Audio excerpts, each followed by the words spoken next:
Well, one of the downsides to living in a trailer, you have to use propane for certain things. We use electric heated for most of our heating, but we do have a propane furnace when it gets really cold out, and we also use propane for cooking and our hot water tank. And this morning, well, we ran out of propane, so my shower was kind of lukewarm to cold. So here we go again to get more propane. Well, yesterday and today the weather hasn't been the greatest, so I decided to switch trucks. So once again, Clifford is back on the road. Trying to keep Blue Thunder clean because we got a car show tomorrow.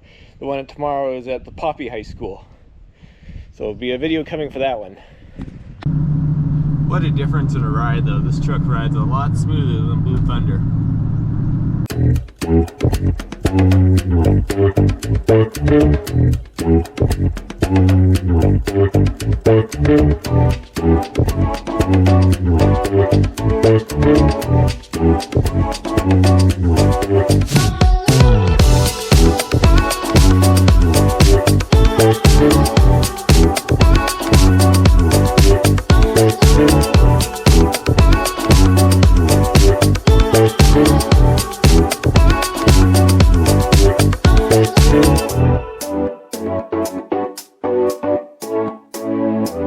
I could fit a 20-pound propane tank back here, no problem. But a 30-pounder is a bit too tall. So you get a little creative. Got some bungee cords and a milk crate. Which, by the way, fellas, a propane tank fits perfectly in a milk crate. Just gotta undo the bungees to keep it from flapping around. A couple of them. There we go.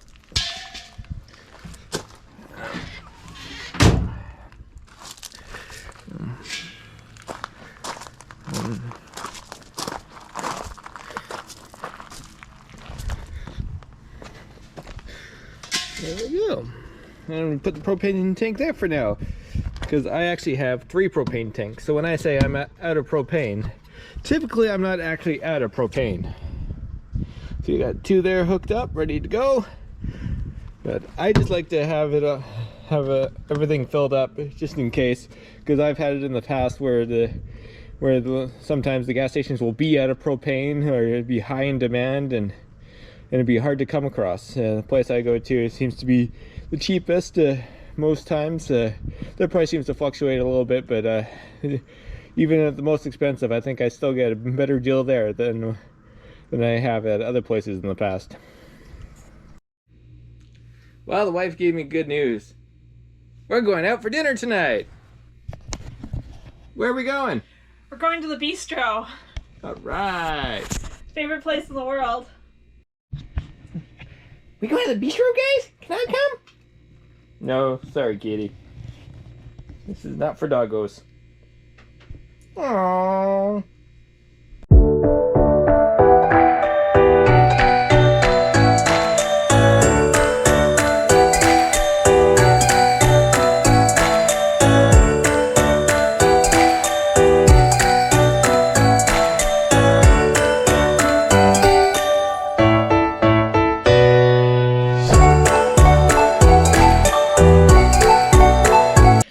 Well, I did a rookie mistake, guys.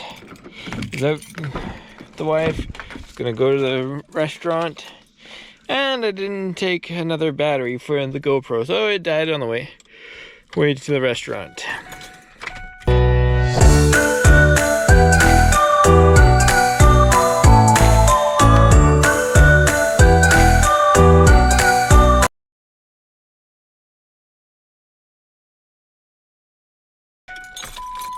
Now I'm just gonna go switch trucks so I get Blue Thunder all ready for the car show tomorrow.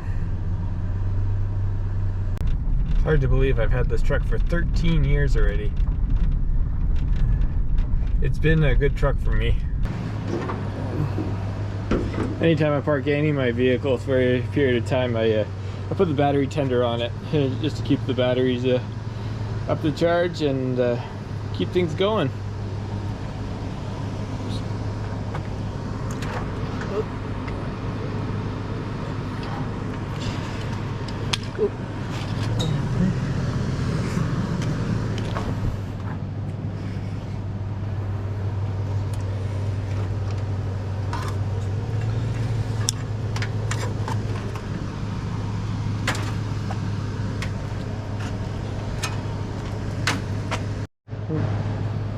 And of course, after parking my vehicle for a certain amount of time, I always do the leak test. By leak test, I mean, I look under it, make sure there's no puddle of anything. Looks pretty dry, so I think we're good to go.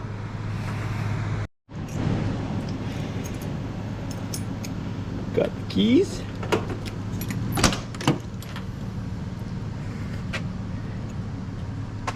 Got the club.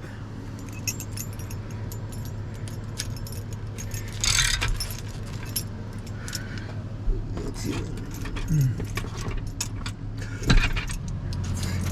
Oh, let's close the hood before we move the truck out. Good idea. Do a visual inspection, make sure nothing was left out. Guys, tell me if you see anything. I think we're set. Of course, we got the air cleaner hood propped upside down for extra horsepowers. All right, I think we're good to go. Close the hood. And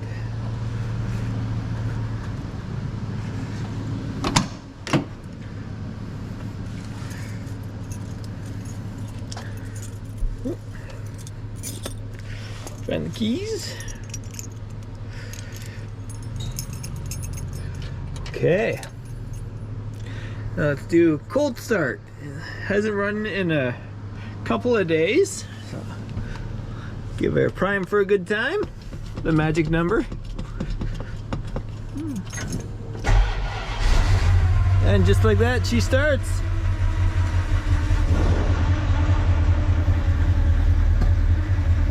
And we're ready for the show tomorrow. It's crazy to think that this truck I'm driving right now, Clifford, which is a 1999 F-150, could be eligible for collector plates in a couple of years. And this is the newest vehicle I've ever owned.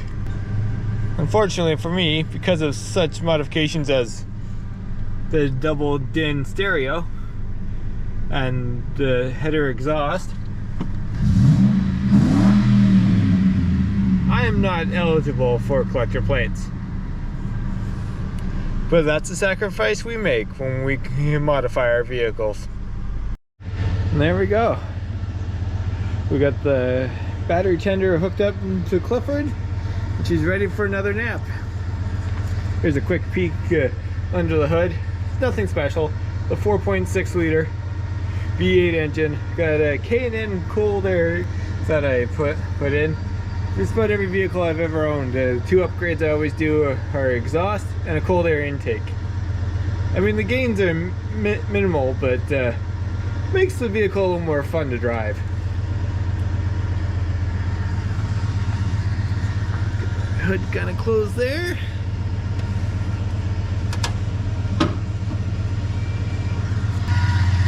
I think she's looking pretty good.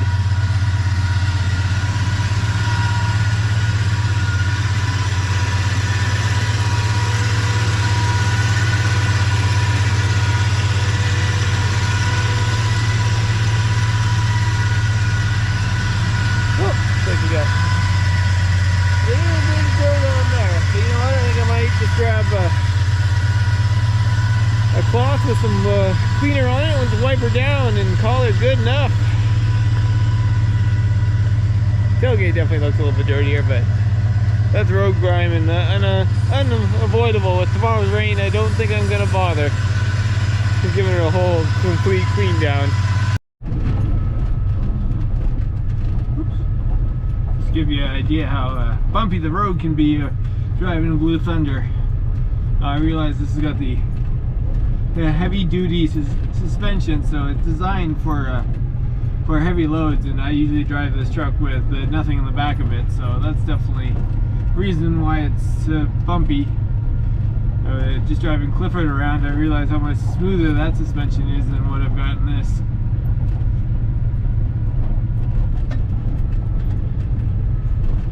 Just an update on the truck here. The other day I climbed underneath it after watching a YouTube video about the sending units and tanks. I thought I'd have to replace both sending units, but turned out that I guess the previous owner had a problem with the the ground wires off the sending unit, so they got relocated. So I think that's where the problem was causing. So I cleaned up the original locations where they're supposed to be mounted to with a wire brush, and I moved the ground wire back, and it seems to be working. So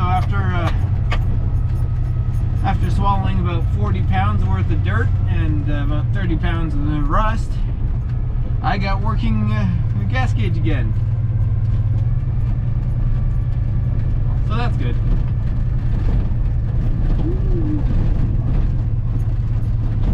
Woo, woo. Good. And we're ready for the show tomorrow.